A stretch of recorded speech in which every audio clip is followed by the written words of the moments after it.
एक छोटा सा गांव था। वहाँ के लोग प्रसन्नतापूर्वक रहते थे। उस गांव के पास ही एक जंगल था। उस जंगल से प्रायः एक भेड़िया गांव में आ जाता था। इसी कारण सभी गांव वाले एक दूसरे की भेड़िए से रक्षा करने के लिए सदा तैयार रहते थे। एक दिन गांव का एक बालक पास की चरागाह में अपनी भेड़ों को लेकर गया। भेड़ें चरने लगी तो वह एक पेड़ के नीचे बैठ गया। थोड़ी ही देर में उसका मन ऊबने लगा। उसे मजाक सूझा। उसने झूठ मूठ का चिल्लाना शुरू किया, भेड़िया आया, भेड़िया आया। उसकी पुकार सुनते ही सारे गांव वाले लाठी लेकर भेड़िए को मारने चरागाह की ओर भागे। वहां पहुंचने पर उन्हें कोई भेड़िया नहीं दिखाई दिया। बालक को हंसता देख गांव वालों को उसकी इस हरकत पर बहुत गुस्सा आया।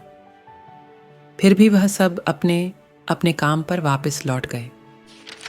अगले दिन लड़के ने फिर वही मजाक किया और चिल्लाना शुरू किया, भेड़िया आया, भेड़िया आया, बचाओ, बचाओ। गांव वाले एक बार फिर उसकी मदद के लिए दौड़ पड़े, लेकिन इस बार भी कोई भेड़िया नहीं दिखा। लड़का हंस रहा था क्योंकि उसकी चाल फिर से काम कर गई थी। कुछ दिनों के बाद एक रोज चरागाह में पेड़ की छांव में बालक आराम कर रहा था कि अचानक भेड़ों ने जोर जोर से मिमियाना शुरू कर दिया।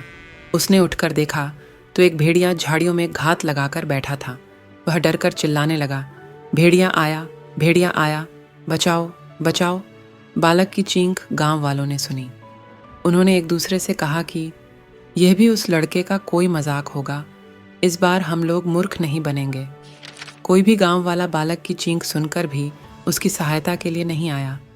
भेड़िए ने भेड़ों को पकड़ा और जंगल की तरफ ले गया। बालक रोता हुआ गांव लौटा। गांव वालों ने उससे पूछा क्या हुआ। बालक ने भेड़िए के आने और भेड़ों को जंगल ले जाकर खाने की बात बताई और शिकायत करी कि चीख सुनकर भी कोई सहायता के लिए नहीं आया। गांव वालों ने कहा कि हम जब भी तुम्हारी सहायता के लिए आए, तुमने हमेशा झूठ बोला, इसलिए इस बार तुम्हारे चिल्लाने पर हमने इसे भी तुम्हारा मजाक ही समझा और कोई मदद करने के लिए नहीं गया। बालक को अच्छी सीख मिल गई थी। उसने फिर कभी लोगों के साथ कोई झूठा मजाक नहीं किया। इस कहानी से हमें यह शिक्षा मिलती है कि झूठ बोलने वालों के सच पर भी कोई विश्वास नहीं करता है।